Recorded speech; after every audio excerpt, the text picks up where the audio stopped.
ये कहानी कागज के खिलौने बनाकर बेचने वाली गरीब रानो चिड़िया की है। रानो चिड़िया अपने पति टुन्नू चिढ़ा और बेटी गुड़िया चिड़िया के साथ ढोलकपुर जंगल में रहती थी। वो रंग बिरंगे कागज से तरह तरह के खिलौने बनाकर जंगल के बाजार में बेचती थी।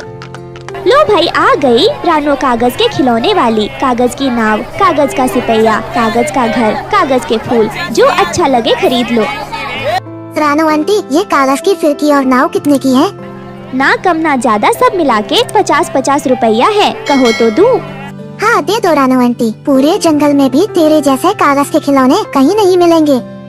रानो चिड़िया ऐसे सुंदर खिलौने बनाती थी कि देखने वालों की नजर उन पर से हटने का नाम ही नहीं लेती थी और इसीलिए उसके खिलौने हाथों हाथ बिक जाते थे। एक दिन रानो चिड़िया जंगल के बाजार में खिलौने बेच रही थी, तभी दो दुष्ट काले बादल वहाँ पर आते हैं।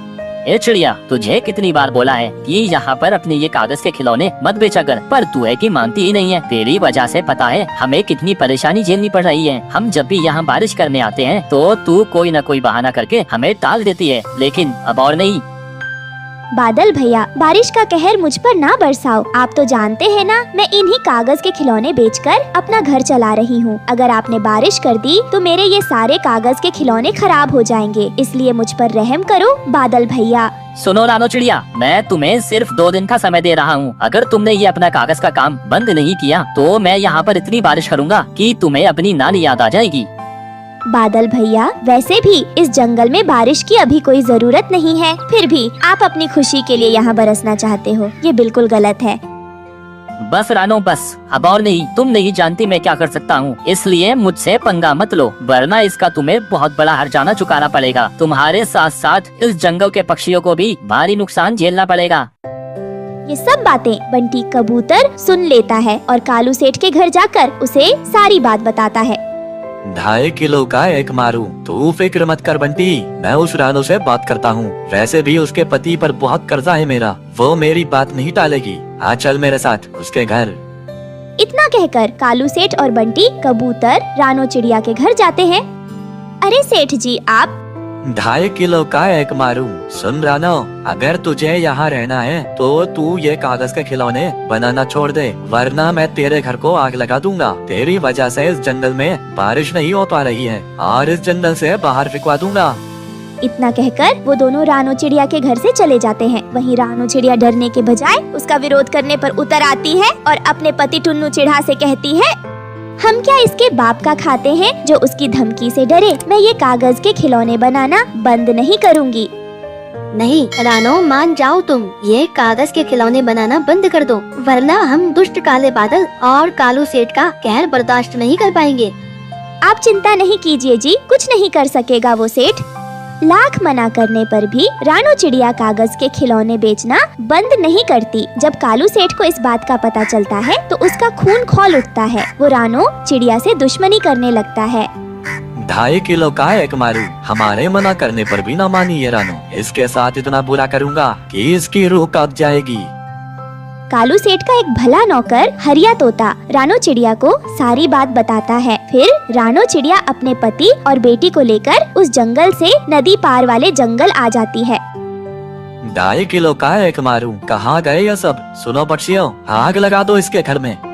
सेठ के ये कहते ही उसके पक्षी रानो चिड़िया के घर में आग लगा देते हैं। वहीं रानो चिड़िया और टुन्नू चिढ़ा अपने लिए घर ढूंढने लगते हैं। जंगल से थोड़ी दूर जाने पर उन्हें एक घायल पक्षी मिलती है जो दर्द से कराह रही होती है। कोई है, मुझे बहुत भूख लगी है, कुछ खाने को दे दो, मैंने कई दिन से खाना नहीं खाया है। उसकी आवाज सुनकर रानो चिड़िया और टुन्नू चिढ़ा वहाँ पहुँचते हैं। क्या हुआ आपको? आपके कैसे चोट लग गई? मैं अपने बच्चों के लिए दाना लेने जा रही थी, रास्ते में मुझे कुछ दुष्ट चील मिल गई और उन्होंने मेरा ये हाल कर दिया। रानो चिड़िया अपनी पोटली में से उसे रोटी दे देती है। जैसे ही वो रोटी खाती है वो एक लाल परी में बदल जाती है। रानो चिड़िया और टुन्नू उसे देखकर हैरान होते हैं। मुझे देखकर तुम दोनों हैरान मत हो रानो, तुम एक भली चिड़िया हो और मैं तुम्हारा इम्तिहान ले रही थी। तुमने अपनी भूख की परवाह नहीं की और मुझे अपनी रोटी दे दी। सुनो रानो, तुम कागज के खिलौने बनाती हो ना, आज से तुम्हारे हाथों में वो जादू होगा कि तुम अपने मन में जो भी सोचकर किसी कागज को छूओगी वो कागज वैसा ही बन जाएगा। ये कहकर वो लाल परी वहाँ से गायब हो जाती है। रानो चिड़िया खुशी से फूली नहीं समाती और वो इधर उधर से ढेर सारे कागज इकट्ठे करने में लग जाती है। इतने सारे कागज क्यों इकट्ठा कर रही हो रानो? हम इनसे अपना घर बनाएंगे जी, कागज का आलीशान घर। ये सुनकर टुन्नू चिड़ा हैरानी में पड़ जाता है और रानो चिड़िया से कहता है, अरे ये क्या पागलपन सवार हो गया है तुम पर भला? कागज का घर तो पानी में गल सकता है, आग में जल सकता है और आंधी तूफान में उसके परखच्चे उड़ सकते हैं। आप देखते जाओ जी, ऐसा कुछ भी नहीं होगा।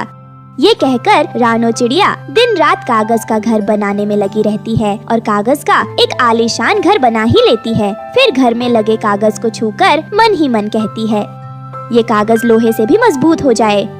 बस रानो चिड़िया के ये कहते ही घर में लगा कागज लोहे से भी मजबूत हो जाता है। रानो चिड़िया और टुन्नू चिड़ा कागज के बने घर को देखकर बहुत खुश होते हैं। कुछ दिन बाद वो दुष्ट काले बादल वहाँ पर आ जाते हैं। सुनो साथियों, ये रहा रानो चिड़िया का कागज का घर। इसने हमें इतना परेशान किया है, आज हम इसे अच्छा सबक सिखा कर रहेंगे। साथियों, तुम्हारे अंदर जितना भी पानी भरा हुआ है, आज यहाँ इस जंगल में बरसा दो ताकि इस चिड़िया का कागज का घर पानी में बह जाए। फिर अचानक तेज बारिश शुरू हो जाती है।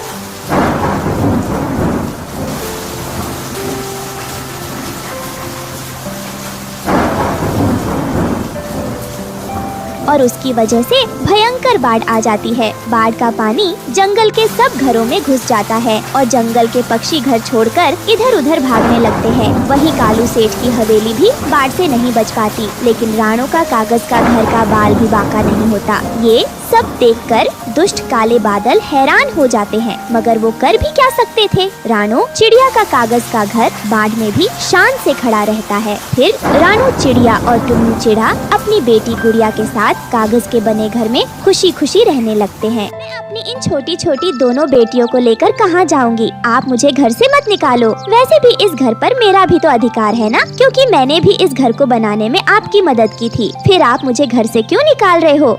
मुझे नहीं पता, तुम चाहे कहीं भी जाओ, लेकिन अपनी मनहूस बेटियों को लेकर यहाँ से चली जाओ। वैसे भी मेरे पास इतने पैसे भी नहीं हैं कि मैं इनका खर्चा उठा सकूं। मैंने तुमसे एक बेटा मांगा था, वो तो तुम मुझे दे नहीं सकी। अब मैं इनका क्या करूँगा? तुम यहाँ से अब जाओ, मेरा ज्यादा सर मत पकाओ।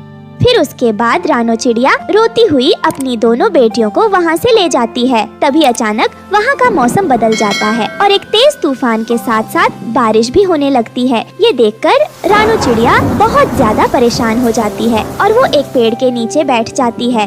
हे भगवान, ये सब अचानक से क्या हो गया? वो वहाँ बैठी हुई थी कि तभी उसकी नजर एक घोंसले पर पड़ती है और वो कहती है, मैं एक काम करती हूँ, इस घोंसले के पास चली जाती हूँ और इस घोंसले में जो कोई भी होगा उससे मदद मांगूंगी, शायद वो मेरी मदद कर दे। फिर उसके बाद रानो चिड़िया उस घोंसले के पास आती है और उस घोंसले का दरवाजा बजाती है। तब उस घोंसले के अंदर से बंटी नाम का एक कबूतर निकल के आता है और वो कहता है, क्या हुआ चिड़िया, तुम कौन हो और मेरे घर का दरवाजा क्यों बजा रही थी? तुम इतनी परेशान भी लग रही हो और तुम रो क्यों रही हो? फिर रानो चिड़िया उस कबूतर को सारी बात बताती है, जिसे सुनने के बाद वो कबूतर कहता है, तुम यहीं रुको चिड़िया बहन, मैं अपनी पत्नी से पूछ कर आता हूँ। अगर मेरी पत्नी मान जाएगी तो मैं तुम्हें अपने घर के अंदर रख लूँगा। यह कहकर बंटी कबूतर अपनी पत्नी से पूछने आता है और वो रानो की सारी बातें अपनी पत्नी को बताता है, जिसे सुनने के बाद तो उसकी पत्नी को उस पर दया आ जाती है और वो उस चिड़िया को घर में रखने के लिए मान जाती है। फिर वो उस चिड़िया को घर के अंदर बुलाती है और उससे कहती है, चिड़िया बहन, तुम जितने दिन चाहो उतने दिन मेरे घोंसले में रह सकती हो। मेरा घोंसला बहुत बड़ा है। तुम्हारा बहुत बहुत धन्यवाद जो तुमने मेरी मदद की, लेकिन मैं ज्यादा दिनों तक आपके ऊपर बोझ नहीं बनूंगी। अगर मुझे कोई काम मिल जाएगा तो मैं उसे कर लूंगी। अगर तुम काम कर सकती हो तो कल से तुम मेरे साथ चलना। मैं पकौड़े बनाने की फैक्ट्री में काम करती हूँ। अगर तुम चाहो तो वह काम कर सकती हो। मैं मालिक से बात कर लूंगी।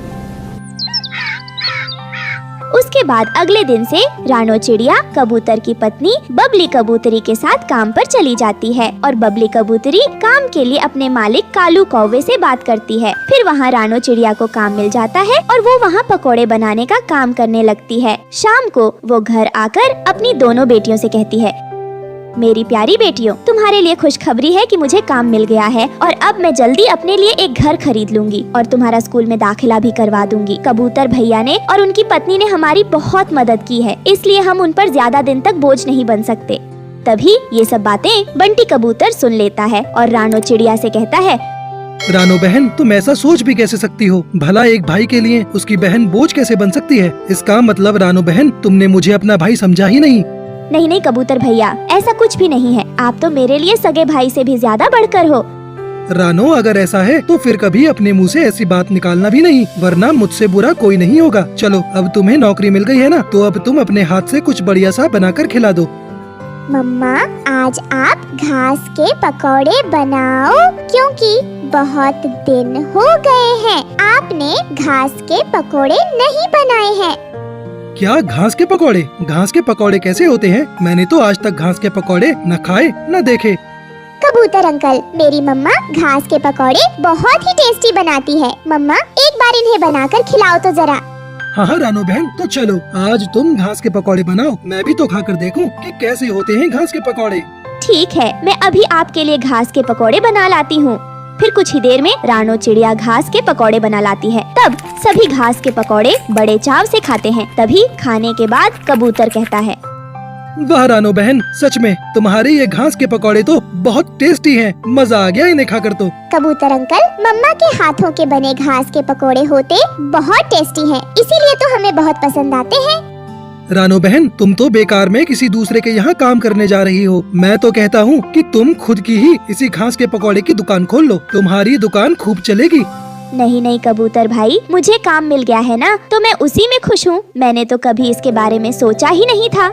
फिर उसके बाद रानो चिड़िया अपने काम पर आ जाती है और रानो चिड़िया बहुत ही मेहनती थी, इसलिए वो अपना काम अच्छे से करती थी और वहाँ उसके कई दोस्त भी बन गए। ऐसे ही समय बीतता गया और रानो चिड़िया को 1 महीना हो जाता है। तब उसे उसके काम के पैसे मिलते हैं। तभी दुकान का मालिक कालू कौवा रानो चिड़िया से कहता है, ये लो रानो, तुम अपने काम के पैसे, और हाँ, ये कुछ पैसे एक्स्ट्रा भी ले लो। ये तुम्हारी बेटियों के खर्च के लिए, क्योंकि मुझे बबली बहन से पता चला है कि तुम किसी मुसीबत से गुजर रही हो। लेकिन मालिक जी, इस सब की क्या जरूरत है? रानो, तुम इन पैसों से अपने बच्चों के लिए खिलौने ले जाना। वैसे भी तुम्हें पहले महीने की तनख्वाह मिली है ना, तो तुम्हारे बच्चे भी खुश हो जाएंगे। फिर रानो उन पैसों से अपनी बेटियों के लिए मिठाई और खिलौने ले आती है, जिन्हें देखकर उसकी बेटियां बहुत खुश होती हैं। ऐसे ही समय बीतता गया और सब कुछ अच्छा चल रहा था। फिर एक दिन फैक्ट्री का मालिक सबको बुलाकर कहता है, मुझे आपको ये बात बताने में बहुत दुख हो रहा है, लेकिन क्या करूं, बताना पड़ेगा कि हमारी फैक्ट्री अब बंद होने वाली है, क्योंकि ये पहले से ही बहुत लॉस में चल रही थी। लेकिन फिर भी हमने सोचा कि समय के साथ साथ सब ठीक हो जाएगा, लेकिन हमारी बुरी किस्मत कुछ भी ठीक नहीं हुआ और अब हम ज्यादा नुकसान बर्दाश्त नहीं कर सकते, इसलिए हम इस फैक्ट्री को बंद कर रहे हैं। तो आप सभी कहीं और अपना काम देख लीजिए। यह सुनकर तो सभी काम वाले पक्षी बहुत दुखी हो जाते हैं और रानो चिड़िया भी बहुत दुखी होती है। हे भगवान, अब हम क्या करेंगे? हमारे पास तो कोई और दूसरा काम भी नहीं है, पता नहीं अब क्या होगा।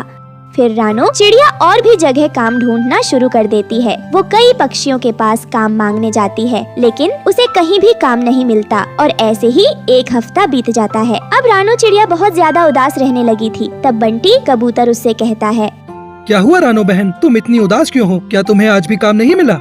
हाँ कबूतर भैया, आज भी मैं कई पक्षियों के पास गई थी, लेकिन कहीं काम नहीं मिला और सबने कह दिया कि अभी हमें जरूरत नहीं है, जब जरूरत होगी तब बता देंगे। कबूतर भैया, अब तो मेरे पास ज्यादा पैसे भी नहीं बचे हैं, अब मैं अपने घर का खर्चा कैसे चलाऊंगी?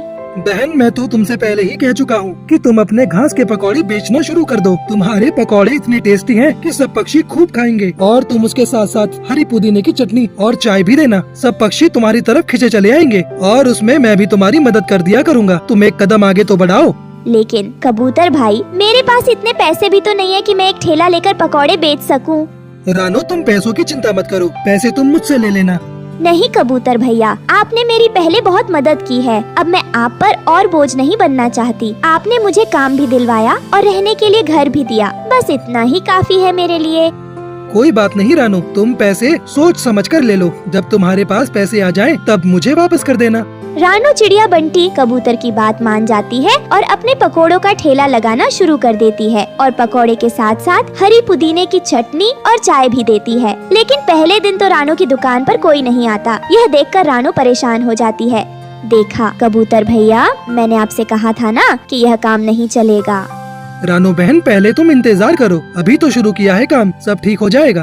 तभी वहाँ एक चिड़िया आती है जिसका नाम टुनटुनी था। वो बंटी कबूतर से कहती है, कबूतर भाई, नई दुकान खोली है क्या आपने? हाँ हाँ टुनटुनी बहन, आज ही नई पकौड़े की दुकान खोली है, खा कर देखो पकौड़े कैसे हैं। हाँ हाँ, लाओ पकोड़े, खिलाओ तो जरा, मैं भी तो देखूं कैसे ही पकोड़े। हाँ हाँ टुनटुनी बहन, खा कर देखो, घास के पकौड़े हैं, मजा आ जाएगा, बहुत ही टेस्टी हैं और साथ में गर्मा गर्म चाय भी है।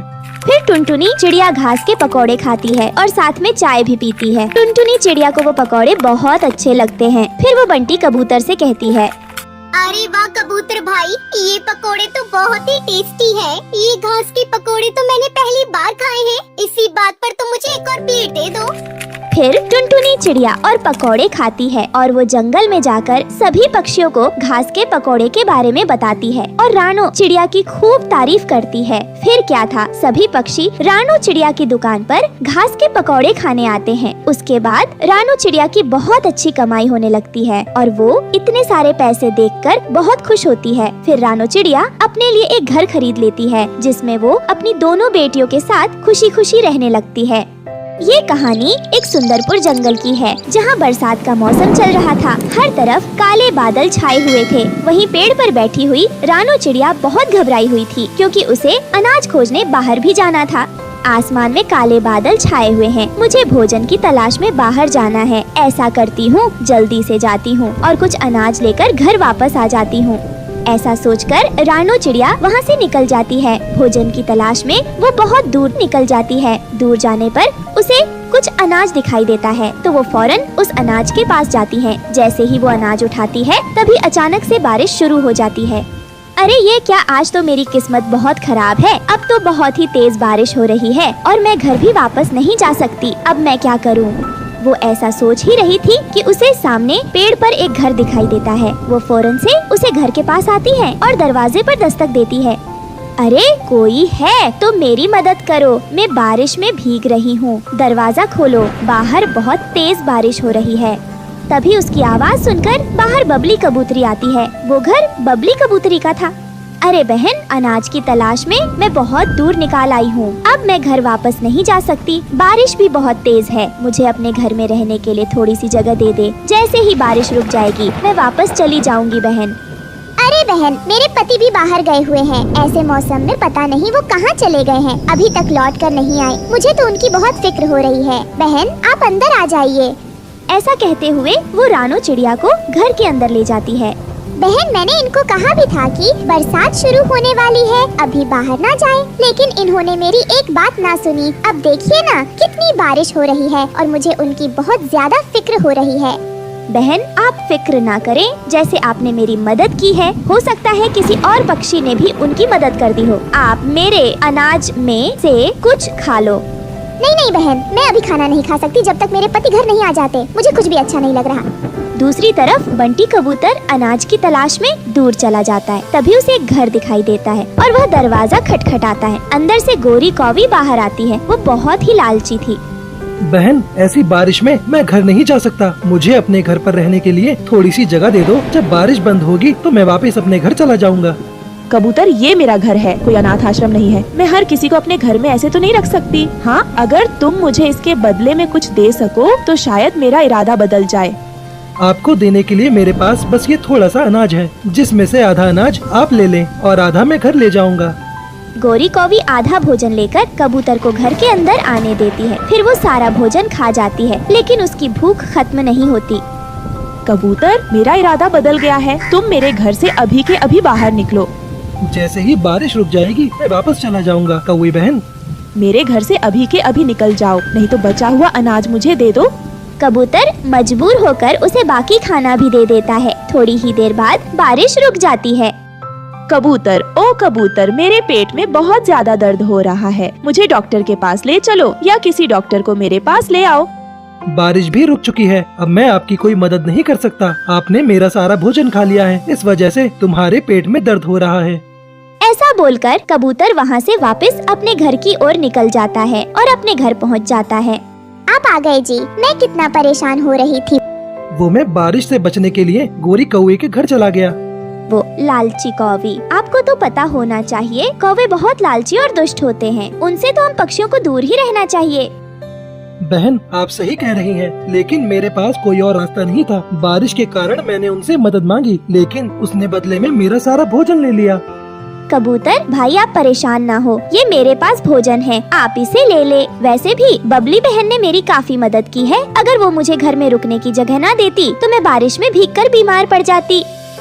कोई बात नहीं चिड़िया बहन, हम दोबारा से भोजन इकट्ठा कर लेंगे। आप अपने घर जाएं, आपके बच्चे भूखे और परेशान होंगे। बंटी भाई, ये भोजन मेरे लिए काफी है, आप थोड़ा रख ले ताकि आप आज रात भूखे ना सोए। आप मेरे अनाज में से आधा अनाज ले लो, वैसे भी बारिश अब रुक चुकी है। आपका बहुत बहुत शुक्रिया रानो बहन, आप आते रहना हमारे घर। फिर रानो चिड़िया अपने घर की तरफ चली जाती है। कुछ ही देर में वो अपने घर के पास पहुंच जाती है, लेकिन वहाँ तो सब तहस नहस हुआ पड़े हुए थे। उसका घर नीचे टूटकर बिखरा पड़े हुए थे और पास में ही उसके बच्चों के पंख पड़े हुए थे। हे भगवान, ये क्या हो गया मेरे साथ? मेरे दोनों बच्चे, ये नहीं हो सकता, कहाँ गए मेरे बच्चे? तभी वहाँ तोता आता है और रानो चिड़िया से कहता है, बहन, आपके बच्चे सही सलामत नहीं हैं। आप जल्दी उस बिल्लू बिल्ला की गुफा की तरफ जाओ। वो बिल्लू बिल्ला बच्चों को अकेले पाकर उन्हें अपने साथ लेकर गया है। आप देर ना करें बहन, वरना बिल्लू बिल्ला उन बच्चों को खा जाएगा। क्या वो बिल्लू बिल्ला को मैं नहीं छोड़ दूंगी? उसने मेरे बच्चों को कैसे खाने की सोची। रानो चिड़िया जल्दी से बिल्लू बिल्ला की गुफा की तरफ चली जाती है। वो एक पेड़ के पीछे छिपकर अपने बच्चों को देखने लगती है। वाह, आज तो मजा ही आ जाएगा। चिड़िया के नरम नरम बच्चे, इनका तो मैं सूप बनाकर पीऊंगा। इसके लिए मुझे थोड़ी लकड़ी लानी होगी। रानो चिड़िया सही मौके की तलाश में थी। जैसे ही बिल्लू बिल्ला अपनी गुफा से बाहर लकड़ी लेने जाता है, पीछे से रानो चिड़िया अपने बच्चों को उठाकर वहाँ से वापस अपने घर आ जाती है। मेरे बच्चों, आप सब ठीक तो हो ना? आप फिक्र ना करें, आगे से मैं आपको कभी अकेला छोड़कर नहीं जाऊंगी। इस तरह एक माँ अपनी जान पर खेलकर अपने बच्चों को मौत के मुंह से निकाल लाती है। प्यारे दोस्तों, इस कहानी से हमें सीख मिलती है कि हमें लालच के बगैर दूसरों की मदद करनी चाहिए और अपनी प्यारी माँ के लिए लव यू माँ कमेंट में लिखना ना भूले।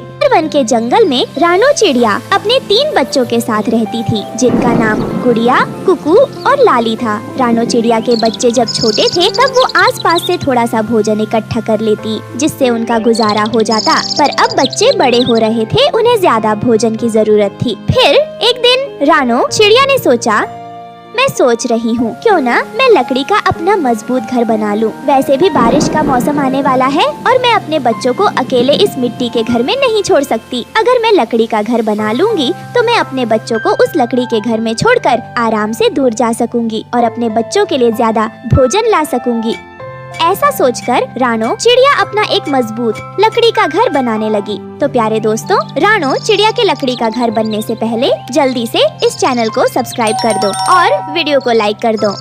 उसने कुछ ही देर में बहुत प्यारा और मजबूत लकड़ी का घर बना लिया। उस घर को देखकर उसके बच्चे अपनी माँ से पूछने लगे, मम्मा, हमारे पास हमारा घर तो पहले से ही है, फिर आप नया लकड़ी का घर क्यों बना रही हो? हमें इस घर की क्या जरूरत? फिर रानो चिड़िया अपने तीनों बच्चों को समझाते हुए कहती है, बच्चों, अब तुम तीनों बड़े हो रहे हो और तुम जानते हो बारिश का मौसम आने वाला है तो तुम्हें भोजन की ज्यादा जरूरत होगी, इसलिए मुझे दूर जाना होगा। अगर बारिश के दिनों में तुम तीनों इस मजबूत लकड़ी के घर में रहोगे तो मैं बिना किसी चिंता फिक्र के तुम्हें इस मजबूत घर में छोड़कर जा सकूंगी, इसलिए मैंने ये लकड़ी का घर बनाया है। अच्छा है ना? तुम तीनों को पसंद आया या नहीं?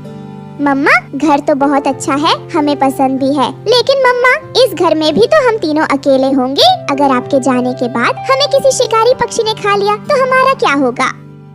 मेरी जान, ऐसी बातें नहीं करते, ऐसा कुछ नहीं होगा। मैंने इस लकड़ी के घर में मजबूत दरवाजा लगाया है जो कोई भी पक्षी तोड़ नहीं पाएगा, इसलिए तुम तीनों को डरने की कोई जरूरत नहीं है। ऐसे ही समय बीतने लगा। एक दिन जब रानो चिड़िया भोजन की तलाश में दूर जाने लगी तो तभी मौसम बदल गया और बहुत तेज बारिश होने लगी। उसने अपने तीनों बच्चों को समझाया, देखो बच्चों, बाहर बहुत तेज बारिश हो रही है, मुझे भोजन लेने दूर जाना होगा। तुम दरवाजा बंद कर लेना और जब तक मैं वापस न आऊँ दरवाजा मत खोलना। मगर मम्मा, जब आप घर आओगी तो हमें कैसे पता चलेगा कि आप आई हो? बच्चों, जब मैं घर लौट कर आऊंगी तो मैं ये गाना गाऊंगी, दरवाजा खोलो मेरे बच्चों, मम्मी है आई, जल्दी खोलो खाना मजेदार है लाई, अरे जल्दी खोलो खाना मजेदार है लाई। ठीक है मम्मा, हम सब समझ गए। जब आप ये गाना गाओगी तभी हम दरवाजा खोलेंगे। हाँ मेरी गुड़िया, तुम बहुत ही सयानी और चतुर हो, फिर तुम दरवाजा खोल देना। ठीक है, चलो अब मैं चलती हूँ, तुम तीनों अपना ख्याल रखना। ऐसे समझाकर रानो चिड़िया तेज बारिश में भोजन लेने चली जाती है और गुड़िया घर का दरवाजा बंद करके अपनी बहनों के साथ खेलने लगती है। रानो चिड़िया बारिश में भीगते हुए भोजन लेने नदी के उस पार जाती है और भोजन ढूंढते हुए चिड़िया एक ऐसी जगह पहुंच जाती है जहां फलों के बहुत सारे पेड़ थे। उन पेड़ों पर तरह तरह के फल लगे हुए थे। ये देखकर वो बहुत खुश होती है। अरे वाह, यहाँ तो तरह तरह के मीठे फल लगे हैं। बहुत अच्छा किया जो मैंने अपने बच्चों के लिए सुरक्षित और मजबूत लकड़ी घर बना लिया। अब मैं रोज अपने बच्चों के लिए मीठे मीठे फल लेने यहाँ आऊंगी। अभी थोड़ा समय ही गुजरा थी कि वहाँ एक तोता पक्षी आ जाता है और रानो चिड़िया से बोलता है, बहन आपको पहले कभी इस जंगल में नहीं देखा। आप कहाँ से और किस जंगल से आई हो? हाँ तोते भैया, मैं इस जंगल की नहीं हूँ, मैं पास वाले जंगल से आई हूँ अपने बच्चों के लिए भोजन लेने। ये कहकर रानो चिड़िया फल तोड़कर अपने घर वापस आ जाती है और वो गाना गाने लगती है। दरवाजा खोलो मेरे बच्चों, मम्मी है आई, जल्दी खोलो खाना मजेदार है लाई, अरे जल्दी खोलो खाना मजेदार है लाई। ये सुनकर बच्चे समझ जाते हैं कि उनकी मम्मा आ गई। फिर गुड़िया चिड़िया दरवाजा खोल देती है और रानो चिड़िया घर के अंदर आ जाती है। बच्चों देखो, मैं आपके लिए मीठे मीठे फल लेकर आई हूँ। मम्मा, क्या हम अब रोज रोज मीठे मीठे फल खाएंगे? हाँ बच्चों, आज मैं जहाँ गई थी वहाँ बहुत सारे मीठे फल हैं। मैं हर रोज अपने बच्चों के लिए मीठे मीठे फल लाया करूँगी। फिर चिड़िया अपने बच्चों के साथ मिलकर फल को खाने लगती है। इस तरह रानो चिड़िया अब हर रोज मीठे फल लेकर आती, फिर दरवाजे के बाहर से गाना गाती। दरवाजा खोलो मेरे बच्चों, मम्मी है आई, जल्दी खोलो खाना मजेदार है लाई, अरे जल्दी खोलो खाना मजेदार है लाई। रानो चिड़िया घर के अंदर चली गई। यह सब कालू कौवा छिपकर देख रहा था। अच्छा तो ये बात है, चिड़िया के ऐसे कहने पर दरवाजा खुल जाता है। अब तो चिड़िया के बच्चों के नरम नरम मांस शिकारी चील खाएगा। मैं अभी जाकर शिकारी चील को सब बताता हूँ। फिर कालू कौवा शिकारी चील के पास पहुँचता है। सुनो शिकारी चील, मैं तुम्हारे लिए बहुत अच्छी खबर लेकर आया हूँ। जल्दी बता कालू कौवे, कौन सी अच्छी खबर लाया है? शिकारी चील, मैंने चिड़िया के 2 बच्चे देखे हैं। चिड़िया के 2 बच्चे? जल्दी बता कालू, कहाँ देखे तूने चिड़िया के बच्चे? शिकारी चील बता दूंगा, आपको इतनी भी क्या जल्दी है? पहले ये बताओ बदले में तुम मुझे क्या दोगे? कालू कौवे, मुझे पता था बदले में तू मुझसे जरूर कुछ मांगेगा। चल, बदले में तुझे मैंने अपनी दोस्ती दी। अगर कोई पक्षी तुझ पर हमला करेगा तो मैं उसे जान से मार डालूंगा। फिर कालू कौवा रानो चिड़िया के घर का पता शिकारी चील को बता देता है। कालू, उस चिड़िया के घर का दरवाजा तो हमेशा बंद रहता है। आप उसकी फिक्र न करें, दरवाजा खुलवाना तो मेरे बाएं हाथ का खेल है। आप बस खाने की चिंता करो। अगले दिन जब रानो चिड़िया भोजन लेने के लिए चली जाती है, तब कालू कौवा शिकारी चील को लेकर वहाँ पहुँचता है और चिड़िया के दरवाजे पर बैठकर कालू कौवा चिड़िया की आवाज में गाना गाने लगता है। दरवाजा खोलो मेरे बच्चों, मम्मी है आई, जल्दी खोलो खाना मजेदार है लाई,